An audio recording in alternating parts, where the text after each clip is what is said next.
The text came just as I was leaving my mother's funeral. My hands were still shaking from placing the final rose on her casket when my phone buzzed with Marcus's message. Don't bother coming home. Change the locks. Emma needs the space. Emma, his 24-year-old yoga instructor. The woman he'd been just friends with for months while my mother was dying of cancer. And now, on the day I buried my mom, he was kicking me out of my own home. I stared at my phone, reading the message again through tears that had nothing to do with grief. My name is Olivia Parker, and at 35, I was watching my life crumble in real time. First, my mother's death after a brutal 8-month battle with cancer, and now this, my husband of 12 years choosing the day of her funeral to show his true colors. Another message buzzed through.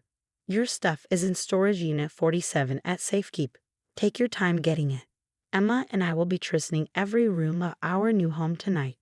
My Aunt Sarah touched my arm gently, noticing my distress. Liv, what's wrong? I showed her the messages, watching her face transform from concern to fury. That bastard, she hissed, gripping my phone so tight I thought it might crack. He's kicking you out? Today of all days. I nodded, feeling strangely calm despite everything. Maybe I was in shock, or maybe I'd just run out of tears. He changed the locks while I was burying Mom. What Marcus didn't know, what he'd never bothered to learn during our marriage, was that the house wasn't just any property. It was my inheritance, left to me by my grandfather 5 years ago. The same grandfather who'd raised me after my father died, who'd taught me about real estate and the importance of protecting what was mine. Don't put his name on the deed. Grandpa had warned me when Marcus and I got married. I've seen too many good people lose everything because they trusted the wrong person. At the time, I thought he was being paranoid. Now, standing in a cemetery where we just laid my mother to rest, I was grateful for his foresight. I dialed Mr. Thompson, my grandfather's old lawyer who still handled all my legal affairs. He answered on the second ring. Olivia, I'm so sorry about your mother. How are you holding up? Marcus changed the locks on my house, I said, my voice steadier than I felt. He's moving his girlfriend in. There was a pause, then a low chuckle that held no humor. The house your grandfather left you, the one that's solely in your name. That's the one. Give me an hour, he said, his tone shifting from sympathetic to businesslike. Don't respond to any more of his messages. Don't go to the house. Let him dig his hole deeper. I ended the call and turned to my Aunt Sarah, who was still seating beside me. Can I stay with you tonight? Of course, sweetheart, as long as you need. She squeezed my hand. What are you going to do? I looked at my phone as another message came through, this one with a photo of Emma sprawled across my mother's antique couch. The one she'd left me in her was just last week. The rage that filled me was ice cold and clarifying. I'm going to let Marcus learn a very expensive lesson about checking property records before making stupid decisions. The next few hours passed in a blur. Sarah drove us back to her house, where I changed out of my funeral dress into jeans and a sweater. Mr. Thompson called back with a game plan, his voice carrying a note of satisfaction I hadn't heard before. I've contacted the police, he said. They'll meet us at the house tomorrow morning. What Marcus has done is illegal, changing locks and attempting to take possession of property he has no right to. The fact that he did it while you were at your mother's funeral, well, let's just say the judge isn't going to look kindly on that. My phone kept buzzing with messages from Marcus, each one more arrogant than the last. Emma loves what I've done with the master bedroom. Your taste was always so boring. And later, don't worry about the garden. Emma's going to dig up those roses your mom planted. She wants to put in a meditation space.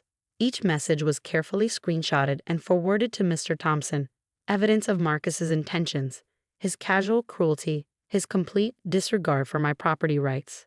I didn't respond to any of them, though my fingers itched to tell him exactly what was coming. That evening, curled up on Sarah's couch with a cup of tea, I found myself looking through old photos on my phone.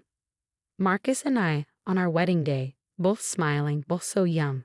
Had he always been this person? This selfish, this cruel? Or had it happened gradually, so slowly I hadn't noticed until it was too late? You know what your mom would say right now? Sarah said, sitting down beside me. She'd say, sometimes people show you exactly who they are. Believe them the first time. I smiled, remembering Mom's wisdom, her strength. She'd never really liked Marcus, though she'd been too kind to say it outright. Maybe she'd seen something in him that I'd been too blind to notice. Tomorrow's going to be interesting, I said, putting my phone away. Marcus has no idea what's coming. Sarah grinned, a fierce expression that reminded me so much of Mom it hurt. Want me to come with you? I'd love to see his face when he realizes what he's done. I nodded, feeling stronger than I had all day. Tomorrow would bring its own challenges, but for now, I had family by my side and the law on my side. Marcus thought he'd won, thought he could discard me like yesterday's trash and take what was mine. He was about to learn exactly how wrong he was. The next morning dawned bright and cold. I had barely slept, but adrenaline coursed through my veins as Sarah and I pulled up to my house. 2 police cars were already waiting, along with Mr. Thompson's sleek black sedan. Marcus's new Tesla was in the driveway, parked in the exact spot where Mom used to park when she came to visit. The sight of it made my blood boil, but I kept my expression neutral as I stepped out of the car. Mrs. Parker, Officer Reynolds greeted me, his face professional but sympathetic. Mr. Thompson has briefed us on the situation. Are you ready to proceed? I nodded, straightening my spine. More than ready. Mr. Thompson approached, carrying a thick folder. I have all the documentation here, the deed, property tax records, your grandfather's will. There's no question about ownership. He paused, a slight smile crossing his face. Shall we? Officer Reynolds knocked firmly on the door. We could hear music playing inside, laughter. The sounds of my life being overwritten by strangers. The door opened, and there stood Emma in what appeared to be one of my silk robes, her face falling when she saw the police. Can I help you? She asked, trying to sound confident, but her voice wavered slightly. Is Marcus Wilson here? Officer Reynolds asked. We need to speak with both of you. Babe, who is it? Marcus's voice called from inside. He appeared behind Emma, shirtless, looking like he owned the place. His smug expression froze when he saw me standing between 2 police officers. What's going on? He demanded, pushing past Emma to stand in the doorway. Olivia, what are you doing? I told you not to come back. Mr. Thompson stepped forward. Mr. Wilson, I'm Richard Thompson, Mrs. Parker's attorney. I'm here to inform you that you're currently illegally occupying property that belongs solely to my client. You have exactly 1 hour to gather your personal belongings and vacate the premises. Marcus's face reddened. This is my house. I've been living here for years. You can't just. Actually, I interrupted, my voice steady. It's not your house. It never was. Check the deed, Marcus. I told you to do that yesterday, remember? Mr. Thompson held out the property records. The house was inherited by Mrs. Parker from her grandfather 5 years ago. Your name isn't on any of the documentation. By changing the locks and attempting to take possession, you've committed several crimes, including criminal trespassing and attempted theft. Emma's face had gone pale. Marcus, you said this was your house. You said. It is my house. Marcus shouted, his cool facade cracking. I'm her husband. Everything she has is mine. Officer Reynolds stepped forward. Sir, that's not how property law works. You need to start gathering your belongings now, or we'll have to escort you out as is. I looked past them into my house, and felt my heart clench. In just 1 day, they'd managed to create chaos. Empty wine bottles littered the coffee table. Mom's antique vase was knocked over, dirt spilled across the hardwood floors she had loved so much. And there, in the corner, was a pile of framed photos, my family photos, face down on the floor. 1 hour, I said, my voice cold. And Emma, that's my robe you're wearing. Take it off. The next 60 minutes were excruciating. Marcus alternated between pleading and threatening as he threw clothes into bags. Emma darted around like a scared rabbit, gathering her things while trying to avoid everyone's eyes. You can't do this to me, Marcus kept saying. Where am I supposed to go? Emma's lease is up. We were going to live here. You should have thought about that before you changed the locks while I was at my mother's funeral, I replied calmly. Each time he started to argue, I held up my phone, showing the messages he had sent. Would you like me to read these out loud? The ones where you bragged about christening my house? Sarah stood beside me, her presence a solid comfort as we watched them pack. She had been taking photos of the damage they caused. The scratched floors, the stained carpets, the broken pieces of my life they carelessly tossed aside. You'll be receiving a bill for the damages, Mr. Thompson informed Marcus. I suggest you pay it promptly if you want to avoid additional legal complications. Finally, after what seemed like an eternity, Marcus and Emma stood on the front lawn with their hastily packed bags. The neighbors had begun to gather, watching the scene unfold with poorly concealed interest. "You'll regret this," Marcus spat, his handsome face twisted with rage. "You think you've won? I'll sue you for everything you have." I stepped closer to him, close enough to smell the expensive cologne I had given him for Christmas last year. "No, Marcus, you won't. Because if you try, I'll make sure everyone sees these messages. I'll make sure they know you kicked your wife out of her own house while she was burying her mother. How do you think that will look to your clients? To your precious country club friends?" He flinched, and in that moment, I saw him clearly for the first time, not as my husband, not as the man I had loved for 12 years, but as a coward who had thought he could take what wasn't his. "And Marcus," I added, watching him pause by his Tesla, "the car payments come from my account. You might want to look into that too." As they drove away, Emma crying in the passenger seat, I felt a weight lift from my shoulders. The house was a mess, but it was mine. Every broken item, every stain, every scratch was just evidence of who Marcus really was. Officer Reynolds approached with his notepad. "Would you like to press charges, Mrs. Parker?" What they did, especially the timing of it, could be considered criminal. I thought about it for a moment, looking at my beautiful home, thinking of my mom, my grandfather, everything they had worked to protect. "Yes," I said firmly. "Yes, I would." Sarah squeezed my hand. "Mom would be so proud of you right now." As the police began documenting the damage, I walked through each room, taking in the chaos Marcus and Emma had created in just one day. In the master bedroom, they had thrown my clothes into garbage bags. In the kitchen, they had already replaced my coffee maker with Emma's fancy espresso machine. And in the garden, I stopped cold. The roses, Mom's roses, they had actually started digging them up. Standing there, looking at the uprooted plants my mother had tenderly cared for, something hardened inside me. This wasn't just about the house anymore. This was about honoring the people who had loved me, who had protected me, who had taught me to stand up for myself. Marcus thought the story was over. He thought he had lost the house and that would be the end of it. He had no idea what was coming next. In the weeks that followed, Marcus learned exactly what happens when you underestimate a woman with nothing left to lose. The criminal charges for trespassing and property damage were just the beginning. Once word got out about what he'd done, kicking his wife out during her mother's funeral, his carefully crafted social image crumbled. The country club, where he'd spent every Saturday networking with clients, quietly revoked his membership. His law firm, which prided itself on family values, placed him on indefinite leave pending an ethics review. Emma disappeared to Bali, posting vague Instagram quotes about toxic relationships and learning to trust again. She quickly figured out that Marcus wasn't the wealthy divorcee he pretended to be.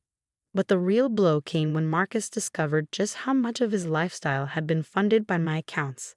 The Tesla was repossessed. His credit cards, all linked to my stellar credit history, were canceled. The monthly payments to his investment accounts stopped. "He's trying to negotiate," Mr. Thompson told me during one of our meetings. "Says he'll drop all claims to the house if you'll agree to support him financially for 6 months while he gets back on his feet." I almost laughed. And I told him he's lucky we're not suing him for emotional distress. The judge was particularly interested in the photos of your mother's damaged roses. Those roses, I'd spent days carefully replanting them, nursing them back to health. Each one felt like a small victory, a way of honoring Mom's memory while erasing the damage Marcus had tried to cause. One morning, about a month after everything happened, I was having coffee on my porch when a familiar Tesla pulled up. Marcus stepped out, looking thinner, his designer clothes replaced by department store basics. "Olivia," he called out, staying by the car as if uncertain of his welcome. "Can we talk?" I sipped my coffee, thinking of all the times I've forgiven him, all the times I let him smooth talk his way out of consequences. "No, Marcus, we can't." "Please," he stepped forward, his voice taking on that wheedling tone I'd once found charming. "I made a mistake. I see that now. Emma was nothing, just a midlife crisis. You're my wife." "Ex-wife," I corrected. "The divorce was finalized yesterday. Didn't your lawyer tell you?" He paled. But we were supposed to have a hearing." You waived your right to a hearing when you failed to respond to the court summons. Check your mail sometimes, Marcus. Those legal notices weren't junk. He ran his hands through his hair, a gesture I once found endearing but now just seemed pathetic. What am I supposed to do? I've lost everything. No, I stood up, finally ready to say what I should have said years ago. You threw everything away. There's a difference. Just then, Sarah pulled up in her car. She'd been coming over every morning, helping me restore the garden, making sure I wasn't alone. She took one look at Marcus and pulled out her phone. Should I call Officer Reynolds? She asked loudly. He said to report any trespassing immediately. Marcus backed away quickly, almost tripping over his own feet. I'm leaving. I needed. What you need, I said firmly, is to get in your car and drive away. Don't come back, Marcus. Don't call. Don't text. It's over. As his car disappeared down the street, Sarah came to stand beside me. You okay? I looked around at my home, really looked at it. The roses were blooming again, their pink petals bright against the morning sun. Through the window, I could see Mom's antique vase, restored and filled with fresh flowers. The house felt peaceful, clean, like it had been cleansed of something toxic. You know what? I smiled at my aunt. I really am. 6 months later, I was hosting a garden party. Friends, family, and neighbors gathered to celebrate the complete restoration of Mom's rose garden. Mr. Thompson came raising a toast to justice served with thorns. Even some of Marcus's former friends showed up, having chosen sides definitively after seeing his true colors. I heard through the grapevine that Marcus had moved back in with his parents in Ohio. Emma was engaged to a yoga instructor in Bali. Their brief attempt to steal my life had become nothing more than a cautionary tale, a reminder to trust my instincts and stand my ground. Standing in my garden, surrounded by people who truly cared about me, I felt my mom's presence strongly. She would have loved this, the flowers blooming, the laughter, the sense of family and community. More than that, she would have been proud of how I'd handled everything. Your mother always said you were stronger than you knew, Sarah said, coming to stand beside me. Guess she was right. I touched one of the roses gently, its petals soft against my fingers. She usually was. The sun was setting, casting long shadows across the garden, but I wasn't afraid of shadows anymore. Sometimes the darkest moments in our lives lead us to the brightest futures. We just have to be brave enough to stand our ground and fight for what's ours. Marcus had thought he could take everything from me on the day I was most vulnerable. Instead, he'd given me something priceless.